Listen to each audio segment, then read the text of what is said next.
Olá pessoal, sejam bem-vindos, bem-vindas e bem-vindes a mais um Papo Torto. Hoje a conversa vai ser sobre performance, teatro, performatividade e identidades queer com um querido amigo de Belo Horizonte. Espero que gostem.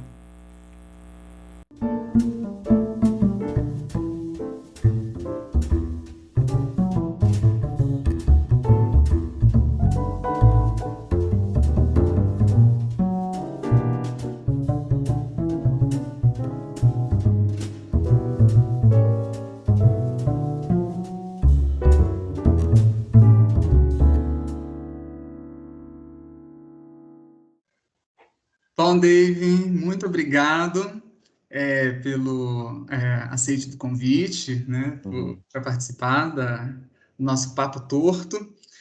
É, e eu queria que você começasse falando um pouquinho sobre o seu grupo, né, ou o grupo, na verdade, de Toda Desceu, né? Fala um pouquinho sobre de onde surgiu, enfim. Sim. Oi, Daniel, obrigado pelo convite. Bom, a companhia Toda DC é uma companhia daqui de Belo Horizonte. Nós somos tanto de Belo Horizonte quanto de Contagem. Tem, né, pessoas que nasceram em Contagem, pessoas daqui de BH. E a gente se encontrou na UFMG por conta de um TCC de dos integrantes da companhia e desse TCC, no teatro, surgiu o primeiro espetáculo, que é o No Sonho Maricom. Bom, desde o início, hoje a gente tem uma formação um pouco diferente da que era em 2013, quando, né, no ano que a gente começou, mas somos um grupo de maioria LGBT, né? Hoje a gente tem colaboração de uma travesti, mas de uma pessoa que se identifica como pansexual, bi, mas, né, desde o início ali, desde 2013, a gente sempre foi uma companhia LGBT, né? A maior parte de nós, a gente tem o que a gente brinca de uma cota hétero, que é do nosso coordenador técnico, mas a maioria de nós são pessoas LGBTIA+. Então a gente, desde o início, entendeu que essa companhia e os trabalhos que viriam a ser produzidos teriam, teriam essas pessoas, essa comunidade como temática, porque de fato, né, e como a gente não podia deixar de olhar para a gente mesmo, esses temas atravessam nas nossas vidas, né, para cada pessoa da companhia de uma maneira diferente, né, né, sobre a questão de se identificar como LGBT, os processos, né, as saídas dos armários, as violências, né, para cada um de nós isso aparece de uma maneira diferente, mas a gente tem em comum, a gente tem esse laço e a gente conseguia conversar sobre isso e entender determinadas coisas por conta disso, porque a gente está ali, a gente sentia e experienciava o que é ser LGBT em Belo Horizonte, nesse país. Então, a companhia nasce em 2013, já nasce com essa composição de pessoas LGBTs e tem como temática também essas questões. E aí uma coisa que é muito interessante, que eu tenho gostado muito de falar quando perguntam da companhia, é que no primeiro momento a gente tinha um foco, né, os trabalhos tinham um foco muito grande na pessoa, né, então assim, nesses corpos LGBTs, nessa variedade, nessa diversidade de corpos, a gente falava muito sobre isso, sobre essa presença LGBT no teatro, na rua, nos espaços, né? Não só nos espaços de arte, mas em todos os espaços. E depois de um tempo a gente teve uma virada que foi muito fluida e muito orgânica, e a gente passou a falar sobre as instituições que, de alguma maneira, ou que reproduzem ou que são responsáveis por diversas opressões e preconceitos que a gente vivencia até hoje. Então, ali no início, né, 2013 até 2015, um pouco de 2016, a gente estava muito focado em falar sobre a pessoa, né, sobre essa presença LGBT, sobre o que é ser LGBT, e depois a gente entendeu que a gente devia dar um passo à frente nesse discurso, porque a gente está aqui resistindo, mas a gente precisa discutir por que que ainda a violência é tão grande, por que que o preconceito ainda é muito grande, por que as estruturas de poder tentam eliminar, né, as nossas presenças dos espaços da vida comum, né? Por que que as nossas vidas são tão invisibilizadas, né, no meio social. Então a gente deu esse salto, né? A gente deu uma virada de chave no pensamento, mas como eu disse, foi muito fluida, mas para a gente foi muito importante, assim, entender esse lugar. Porque a gente está vivendo, a gente está aí fazendo e acontecendo, né? As nossas vidas não param, independente né, disso tudo, né? De toda essa violência, esse preconceito. Mas a gente precisa falar disso, e é importantíssimo falar disso por meio do teatro, por meio da arte. É por isso que a companhia faz algumas das peças, se não a grande maioria, na rua. Então, a gente começou também, uma das coisas que a gente tinha como premissa lá em 2013 é de que a gente ocuparia novos espaços. Um pouco para quebrar essa coisa, essa lógica do teatro, que é meio vertical, assim, né? Público, artista. Então, lá atrás, a gente tinha essa premissa, assim, bom, vamos ocupar outros lugares, vamos performar em outros espaços, para a gente entender e para a gente quebrar um pouco essa lógica com as pessoas. Então, a gente fez isso no início, mas a gente entendeu também que era necessário e importantíssimo ir para o palco, porque de fato as pessoas ainda vão ao teatro, né? Elas entendem muitas vezes o teatro naquilo que acontece na caixa preta, né? Naquele espaço, tem todo ali um aparato que faz com que as pessoas entendam que o que está sendo feito ali é teatro. Né? Porque quando a gente estava fora do teatro, na rua, né, seja com a Gaymada, ou apresentando nos bares com o No Soy Maricón, ficava um pouco difícil, né? A companhia teve um pouco de dificuldade para ser entendida enquanto uma companhia de teatro. As pessoas não entendiam isso. E muito por conta disso, porque a gente não estava nesse espaço que, né, a gente pode considerar, não sei, hegemônico, né? De se entender teatro, arte, cultura, né? Então, como a gente não estava nesse espaço, elas não entendiam. Então, a rua já tem um pouco esse lugar, mas a gente precisou também trazer as estruturas do teatro, as estruturas de linguagem discursivas, mais próximos daquilo que as pessoas entendiam como teatro. E o que eu quero dizer com isso? No Nossa Senhora, que foi o último espetáculo que a gente fez na rua, a gente tinha... Muito legal, muito Você assistiu? bom. Ah, que bom. E depois vocês vendem, né, também o texto, não é isso?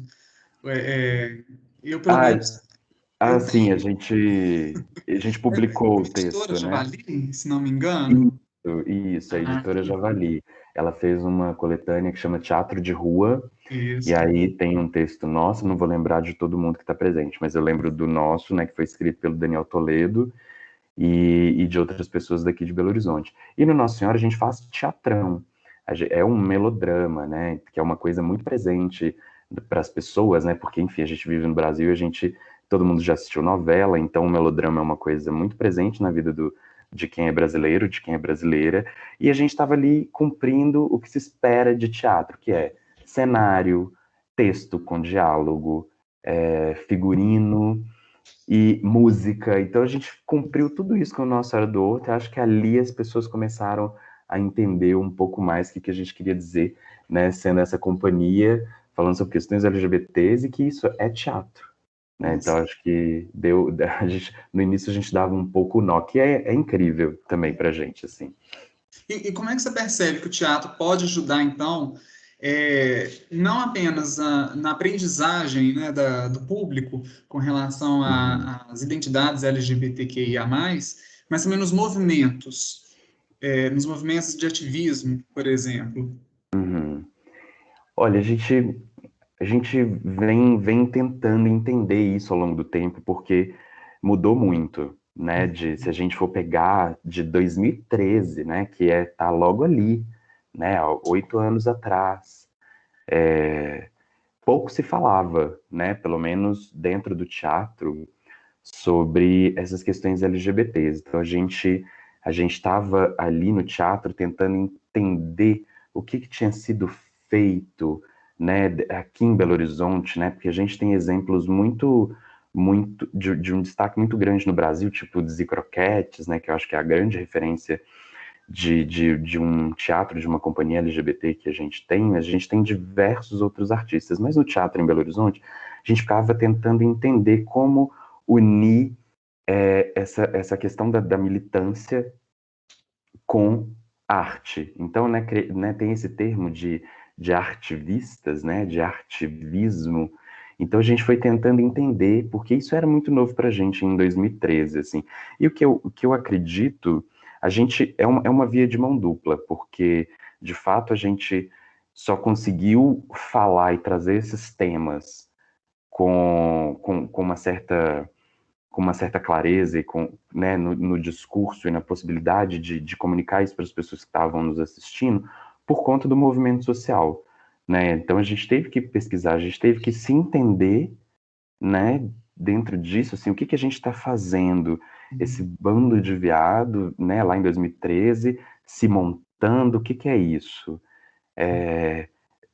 As pessoas achavam que a gente era travesti e a gente tinha que explicar que não era, mas então sentia uma certa confusão com as nomenclaturas e então a gente teve que entender esse lugar. Então acho que é uma via de mão dupla.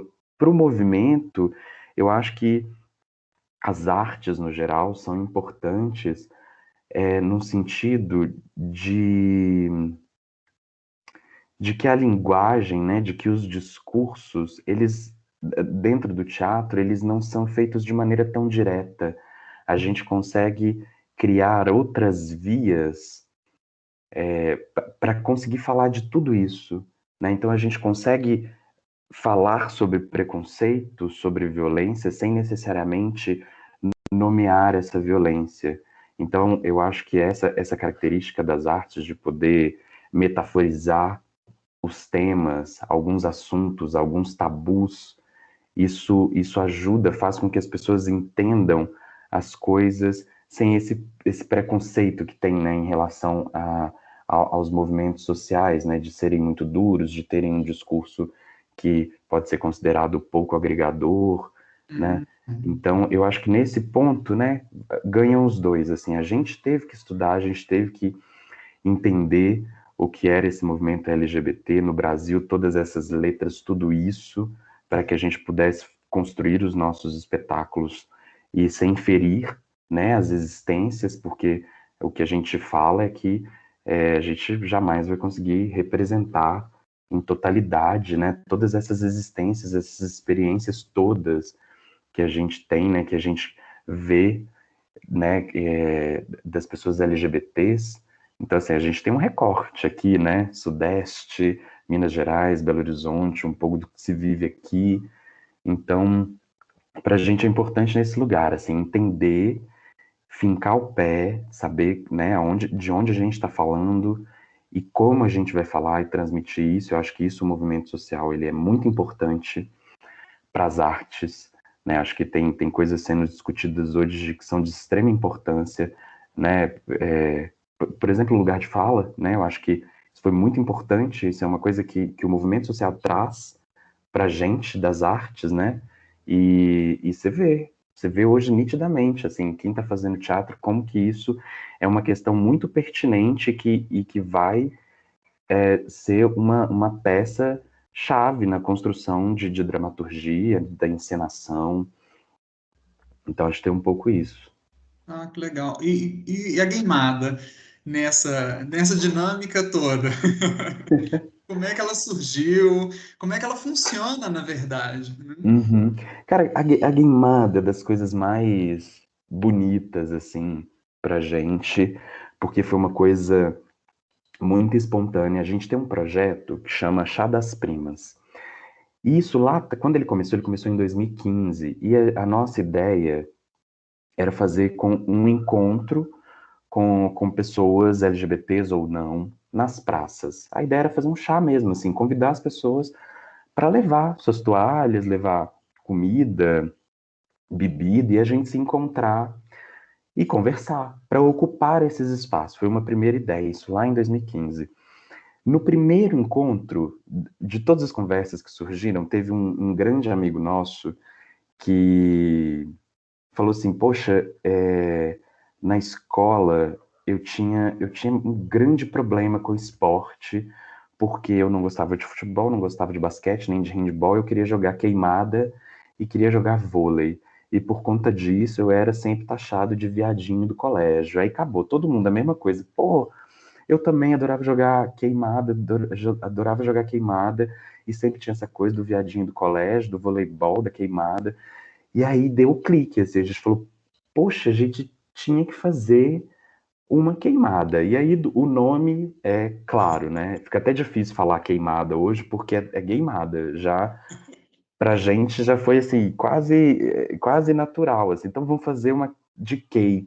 Pra gay a gente falou, a gente vai fazer uma gameada. Vamos chamar a galera para vir para a praça. A gente fez um encontro na Floriano Peixoto, que é uma praça aqui em Belo Horizonte, para quem não conhece, de frente para a Polícia Militar, para o prédio do primeiro batalhão da Polícia Militar. Tradicionalmente E, conhecido como Praça do BG, né?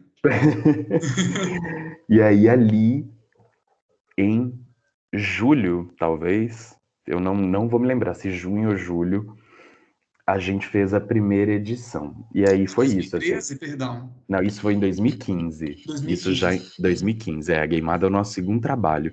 Uhum. E aí foi um pouco isso, assim. A gente falou, como é que vai ser isso? Será que a gente faz o time pela internet e depois a gente...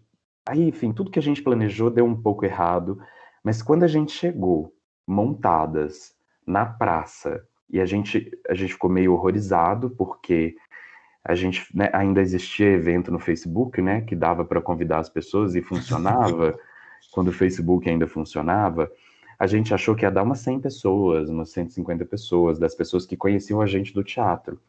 A coisa foi tão louca que no evento tinham mais de 1.000 pessoas confirmadas e na praça deviam ter umas 500, assim, a praça estava completamente tomada e tudo deu certo.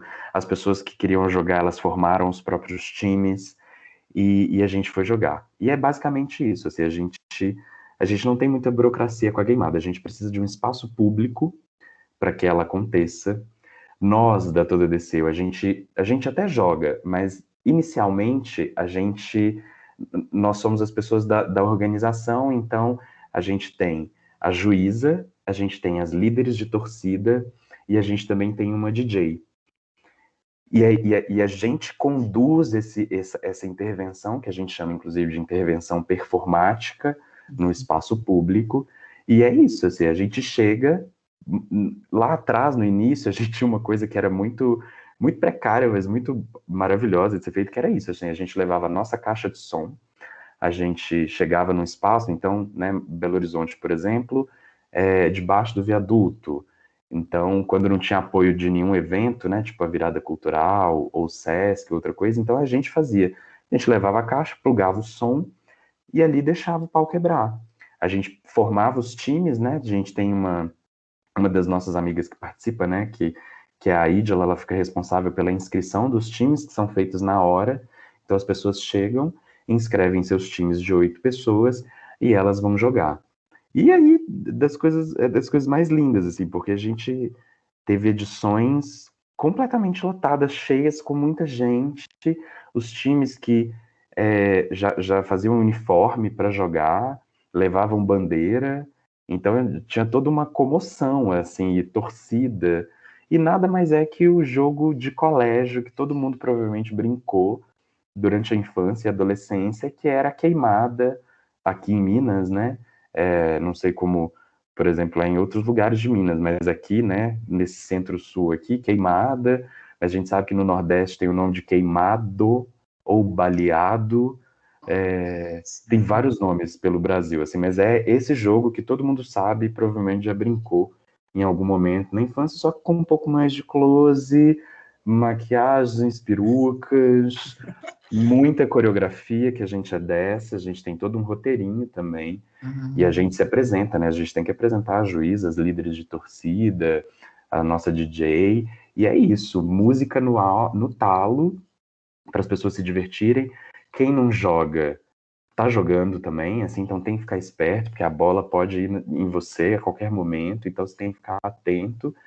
E é isso, assim, uma grande e maravilhosa confusão, assim, que a gente, por conta desse encontro de 2015, com uns amigos na praça, virou o que virou, assim. A gente já vai completar, se não fosse a pandemia, a gente já tinha provavelmente feito a 100ª edição da Gameada. A gente parou aí na 92ª, por aí. olha só, legal. Pois Você, é. você usou um termo que é Hum, bastante, é, vamos dizer assim, complicado, né? Eu acho, de definir, que atravessa várias áreas de estudo, né? E que vem do teatro, né? Que uhum. é a performance ou performatividade, enfim. Eu sei que é um pouco complicado, né? É isso que eu vou te pedir, mas Ah, como é que você define performatividade, performance? Vê alguma diferença entre esses termos? tem uma. E pode usar, inclusive, a É, guitarra como exemplo, né? sim. Tem uma figura do teatro que chama Marvin Carlson, e aí eu vou até ler, assim, que eu tinha separado, porque eu acho que ele fala disso de uma maneira muito legal, que ele coloca assim. Reconhecer que as nossas vidas estão estruturadas de acordo com modos de comportamentos repetidos e socialmente sancionados levanta a possibilidade de que qualquer atividade humana possa ser considerada como performance, ou, pelo menos, que toda atividade é executada com uma consciência de si mesma. A diferença entre fazer e performar, de acordo com esse modo de pensar, parece estar não na estrutura do teatro versus vida real, mas numa atitude. Podemos fazer ações sem pensar, mas quando pensamos sobre elas, isso introduz uma consciência que lhes dá a qualidade de performance. Eu gosto dessa citação do Marvin Carlson, está num livro que chama Introdução à Performance dele, porque é isso. Existe, por parte de nós, artistas, um certo roteiro para a gente realizar as performances, né? Eu cheguei a falar isso em relação à gameada. Então, assim, toda ação performática, ela parte de programas performáticos. Então, a gente precisa pensar sobre o que vai realizar, né? A gameada, para ela acontecer, ela não acontece só na hora que a gente chega naquele espaço público, naquela praça, no parque. A gente tem um pensamento anterior a ele, a gente precisa estruturar, né? A gente precisa, por exemplo, pensar nas nossas montações. A gente tem um uniforme, né, para que os atores usam para gameada, e a gente começa ali assim, para as pessoas entenderem, por exemplo, quem está conduzindo esse jogo, a gente precisa se montar, a gente precisa se maquiar, então a gente usa dessas tecnologias para mostrar quem está conduzindo esse processo. Então, acho que é por aí. Existe um roteiro, e esse roteiro ele vai ser executado, não é que ele é duro, fechado, fixo. É claro que quando a gente está falando em performance, e principalmente no espaço público, a gente está sujeito a diversas intervenções.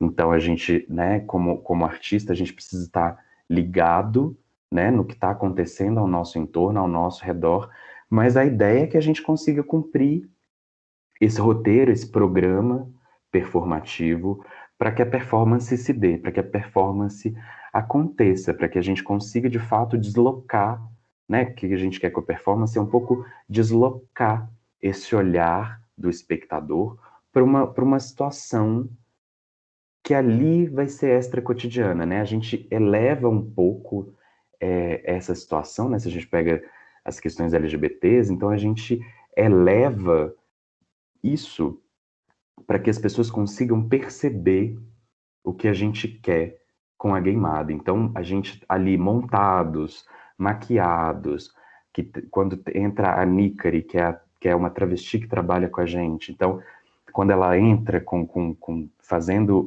o show dela de drag queen, toda montada, com toda uma estrutura, então isso a gente eleva um pouco para que as pessoas entendam que ali, naquela performance, existe né, com a Gaymada acontecendo, existe um outro lugar, e a gente entende que esse outro lugar é esse deslocamento do olhar, que a gente faz com que as pessoas desloquem o olhar, ou os ouvidos, ou o próprio corpo, para entender o que a gente quer.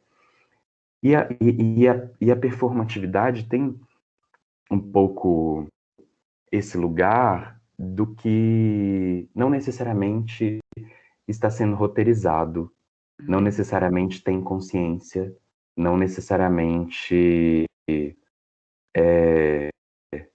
está se pensando para que aquilo inevitavelmente aconteça, né? Então é isso, assim, não tem como pensar no que a Butler fala, assim, né, nessa sequência de atos repetidamente, né? Então, uma pessoa LGBT que sai de casa e que tem ali vai trazendo os mesmos hábitos todo dia para reiterar essa identidade, né? Que com muito custo, provavelmente ela conseguiu entender, né? Seja num acessório, seja num jeito de falar, seja num jeito de andar, né? Nesse trato com a vida, com o meio social, né? Com as pessoas que ela vai se encontrar.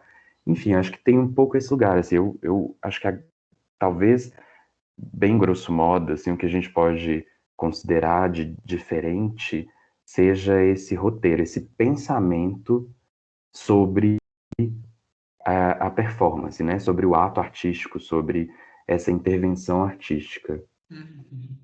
É o corpo também enquanto linguagem, né? Não uma linguagem Uhum. simplesmente sempre, né, verbal, mas essa repetição mesmo até não e tampouco apenas das expressões, né, do corpo, Uhum. mas também a própria materialização do corpo enquanto uma repetição de que e a partir dessa repetição que se constitui também gênero, sexualidade, enfim, né? Uhum. Ou pelo menos as expectativas, né? Elas É, vão ser dadas como naturais e, na verdade, são naturalizadas, né? sim. Eu lembrei agora de uma frase da Cristal. Eu lembro que, enfim, né, a gente já foi. Você já foi no duelo de Vogue, né? Você lembra do duelo? Ainda não, ainda Não, pois não. é. Ah, pois é. Ó, Mas uma esse coisa, pode ser assim. um tema para uma próxima Pode entrevista, ser, que é é incrível. O duelo de Vogue, que enfim, era uma festa, né? E isso também, isso lá atrás, né? Começou já em 2014, assim. E a Cristal, ela surgiu e todo mundo queria muito conversar com a Cristal, enfim, né? Ela é uma travesti negra, alta, maravilhosa. E todo mundo queria ser muito amigo da Cristal, quando ela começou a frequentar o duelo de Vogue. E aí ela ficava muito puta com as bichinhas, assim, né? Porque a gente ia muito montado e tal, não sei o quê, e as bichinhas achavam aquilo incrível e maravilhoso, e a Cristal sempre dava uma nelas, que era assim, vocês, ela falava assim, né? Vocês estão aqui montadas e curtindo todo esse glamour, essa experiência, né? De ser mulher, de estar feminina, mas vocês chegam aqui de táxi, vocês pegam o táxi e vão embora para suas casas, e lá vocês desmontam, tomam banho e voltam a ser as bichinhas que são, né? Os viados que são. Eu não. Eu sou uma mulher 24 horas por dia. Se eu pego táxi, se eu não pego táxi, eu tô de ônibus, eu tenho que lidar com esse ser mulher 24 horas por dia. Então, eu acho que isso, talvez esse exemplo deixe até mais claro assim, essa diferença entre performance e performatividade, né? A gente pensando a drag os transformismos, né, enquanto expressão artística e pensar num outro ponto que é uma travesti, né, nessa sociedade, eu acho que isso deixa bem claro para a gente, né? O cabelo não é só uma expressão de arte, aquilo é uma expressão de vida, né? Aquela maquiagem, né? Lembrando da Cristal, né? Que além de tudo é uma travesti negra, ou mesmo a Nícari que trabalha com a gente, né? Toda aquela roupa, toda aquela vestimenta, aquele brinco espalhafatoso, aquilo é mais do que uma questão de arte, aquilo é uma expressão de vida, né? Elas precisam daquilo, elas veem naquilo um, um item essencial para a constituição daquela identidade, né? Então elas vão performar isso todos os dias, né? Então acho que tá aí nesse lugar. É difícil, mas eu acho que a vida dá, dá pistas pra gente nesse ponto, assim, para entender um pouco a performance, a performatividade. E a performatividade fez parte da sua pesquisa de mestrado? Fez Você fez com o Marcos Alexandre, né? isso, eu estudei com Marquinhos, maravilhoso. E é isso, né? Acho que muito na onda, assim, da companhia, eu entrei no mestrado em 2016, então, assim, a gente estava naquele processo, assim, né? Ainda uma companhia jovem, né? 3 anos, e tentando sobreviver daquilo, e as questões LGBTs muito latentes, né? Porque, de fato, a gente ganhou um espaço aqui na cidade e a gente conseguia atrair várias pessoas, assim, a gente teve contato, né, com diversas pessoas trans, muito jovens, diversos homens trans. A gente também participou de muitos movimentos aqui na cidade, então estava muito fervilhando na minha cabeça. E eu falei, quer saber? Vou falar sobre isso também no meu mestrado, na minha dissertação. O Marcos foi um fofo, assim, comigo. Engraçado que na Letras, quando eu conversava com os meus amigos, parecia que eu não teria muita abertura para falar sobre essas questões ali na Letras e tal. E aí, né, dentro da literatura brasileira, eu sempre, toda vez que eu conversava com alguém sobre a possibilidade desse projeto existir, as pessoas me falavam, olha, cuidado, não vai para a literatura brasileira, porque as pessoas não gostam de discutir muito essas questões, talvez você não passe, né? Então eu falei, eu já fiquei com medo. Mas eu fiz parte de uma linha de pesquisa que é de literaturas modernas e contemporâneas e tive a sorte de ter o Marcos Alexandre como meu orientador. E eu fui pesquisar, eram outros livros, assim, né? Aquela coisa, a gente começa pensando a dissertação com um monte de coisa na cabeça, vários livros, quero analisar várias obras. Acabei focando e reduzindo para 2 obras. Eu analisei O Onde Andará Dulce Veiga, do Caio Fernando Abreu, Uhum. e também O Acenos e Afagos, do João Gilberto Noll. Porque nessas duas obras que são prosas, né? O Caio Fernando, que todo mundo conhece pelos contos, ele tem 2 livros que são de prosa, um é esse, O Onde Andará Dulce Veiga. Esses 2 livros têm a presença de figuras, porque não há no Caio Fernando até existe a nomeação de parte dessas figuras, mas no João Gilberto Noll não existe o termo travesti, por exemplo, ou transexual. Mas na leitura, quando a gente acompanha a leitura desse livro, a gente percebe que essa figura, esse ser, esse personagem, ela está numa transformação. Ela sai de um pai de família e ela termina esse livro, por exemplo, se perguntando se existe um terceiro sexo. Então, né, a gente tem pistas nos livros, né? No Caio Fernando, por exemplo, a gente tem uma personagem secundária que o narrador chama em algumas partes, de Jacir, em outras partes, de Jacira, porque ele se apresentava como um menino muito franzino, cheio de trejeitos, mas também ele já viu a Jacira com botas brancas e, e com algum batom. Então, ao ler esses 2 livros, eu vi que tinha indícios dessa performatividade. Então, eu falei, bom, tem ali alguma coisa, né, para trazer. Eu acho que talvez né, ali, quando eu li, eu falei, eu acho que tem o objeto da minha dissertação. E foi por esse caminho, dentro da prosa brasileira contemporânea, lendo esses dois autores e identificando que esses dois autores perceberam, né, acho que tem uma conexão muito forte com a sociedade brasileira e isso está presente nas personagens que eles trazem nos livros. E aí você observa, então, essa relação de performatividade dentro do mundo do papel, pela literatura, mas que tem uma relação também com o mundo extradiscursivo ou extraliterário, né? Sim, Fora dessas obras, né? sim. Eu ia perguntar se Pode você falar. tinha percebido alguma coisa, assim, alguma relação, mesmo nesse sentido é, né, de relação obra e movimentos, por exemplo, né, movimentos ativistas, enfim, o ativismo a favor ou contra. Uhum. Ou que são contra, né, mesmo as questões, né, que é quase a favor da homofobia, falta falar isso, né? Isso. É muito doido, assim, porque quando essas pessoas saem pra rua em prol da família, né, a gente fica se perguntando que família é essa, né?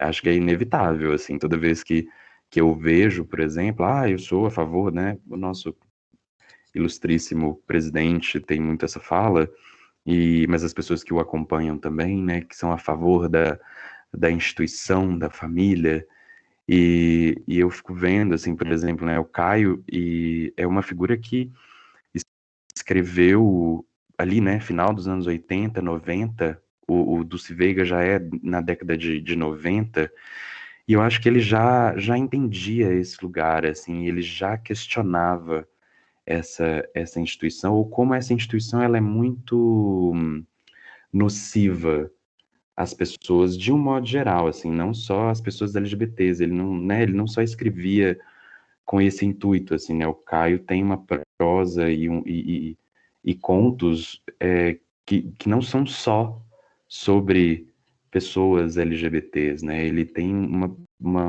ele é muito universal nesse sentido. Então, acho que ali ele já entendia e provavelmente já refutava essa ideia, né, dessa instituição familiar, assim. E então, acho que isso é muito presente, assim. E o contrário disso, assim, né, do movimento social a favor, eu acho que, mais uma vez, o Caio, ele era uma figura muito antenada com o tempo que ele vivia. Ele foi amigo, por exemplo, né, e ele tem um conto sobre a Claudia Wonder, né, que é uma cantora, uma performer punk, grunge, paulista da década de também ali, acho que fez um grande sucesso no final dos anos 80, 90, e era uma figura que atuava no movimento LGBT de São Paulo, assim, muito atuante.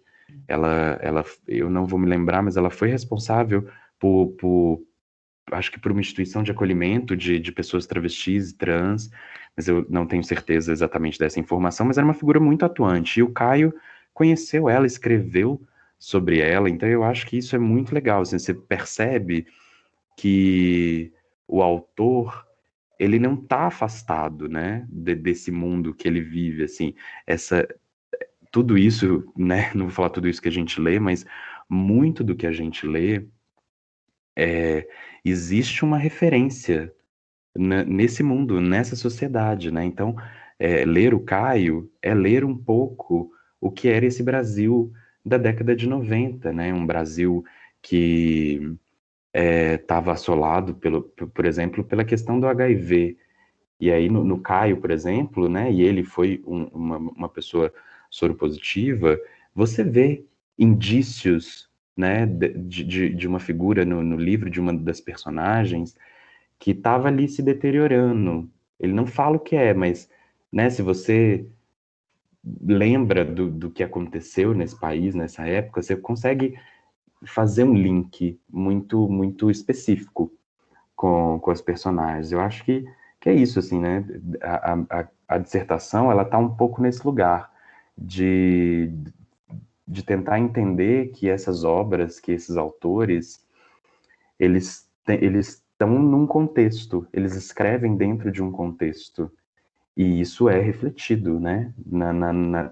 Isso se reflete na gente, leitor, quando vai ler a obra. A gente consegue identificar esses pontos. Então foi um pouco que eu quis tentar trabalhar na dissertação, assim, né? Para tirar essa coisa do autor demiurgo, né? Essa coisa que acho que ainda tem muito, assim, né? Desse pensamento que parece que vem em sonho, que é etéreo e que não tem nenhuma conexão com o mundo real, assim, com essa sociedade que a gente vive, né? Que é isso que você falou, assim, as pessoas, elas estão aí protestando a favor da família, né? Dessa instituição da família, ou, enfim, pouco Protestando a isso. favor de uma unicidade, né? Ou É, de um conceito unívoco, né? De uma única possibilidade. Se não for dessa forma, não é família. não é família, não consegue enxergar, né? Para além dessa caixa, né? E enfim, né? A gente fica lidando com o cinismo dessas pessoas, né? Porque a gente sabe o quanto essa instituição é falha, né? E certamente as pessoas sabem, mas elas tentam ali manter a todo custo, a troco de quê exatamente? A gente fica aí tentando imaginar. Na verdade, a gente sabe, né? Não- infelizmente é uma coisa normal, né? A gente acaba vendo isso com uma frequência muito grande, né? É, E não apenas fora da família, da nossa família, dentro uhum. também, né? Então vamos partir já para o final do nosso papo torto com o guarda-chuva queer. Que palavra, termo que você pendura no nosso guarda-chuva? Eu vou pendurar a palavra ferveção. Hum. E eu sei que todo mundo vai entender muito bem do que eu tô dizendo. Eu acho que essa palavra, assim, a gente falou, né, no início da companhia, tudo desceu e tudo mais, e a gente entendeu é, o quanto a festa, o quanto o fervo, ele é político. E, na verdade, para além disso, assim, para além dessa questão, eu entendo e acho que as pessoas da companhia também compartilham dessa ideia que apesar da efemeridade, né, da festa ser uma coisa passageira, ali a gente consegue se conectar com as pessoas de uma maneira diferente do nosso cotidiano, porque para a festa acontecer, precisa de ter, claro, muita animação, você precisa estar animado, mas para você conviver num espaço com outras pessoas dançando, suando, bebendo e conversando, você precisa ter respeito. A festa não acontece se você, por exemplo, não sabe do seu espaço, né? Se você dança batendo em todo mundo, se você não consegue entender o seu espaço na festa, a festa não acontece. Ou você vai ser expulso dessa festa. Se você não tem respeito pelas pessoas dançando, né? Se você quer tocar em todo mundo, se você quer, é, sei lá, enfim, fazer qualquer coisa sem o consentimento da outra pessoa, você não consegue aproveitar essa festa. Então você vai ser chamado a atenção ou você vai embora dessa festa. Então eu acho que a ferveção, o fervo, ele é político e ele acontece dessa maneira, assim, e ali a gente consegue conviver de uma maneira muito maravilhosa para que a festa aconteça com respeito, sabendo cada um de si, do seu espaço, né, dançando de olho fechado ou de olho aberto, enfim. Eu acho que tem um pouco esse lugar da festa. Ela acontece, ela tem hora para começar, ela tem hora para acabar, mas ela vira ali um micro-universo de possibilidades, de convivência, de criação de afetos, que para mim acho que eu penduro ferveção com tudo isso que eu falei, assim, por conta de tudo isso que eu falei. Muito bom, muito bom. Adorei, adorei. Concordo, inclusive. Saudades, inclusive. Saudade, perversão. Saudade de carnaval. Saudades, saudades, qualquer boatinha que eu É. pudesse ir para dançar. Saudades. E quem você recomenda para o carnal convidar para um papo torto? Ah, bom, eu tenho uma amiga aqui em Ouro Preto que é uma figura do teatro, uma figura da história, que é uma travesti muito maravilhosa, que chama Freda Amorim.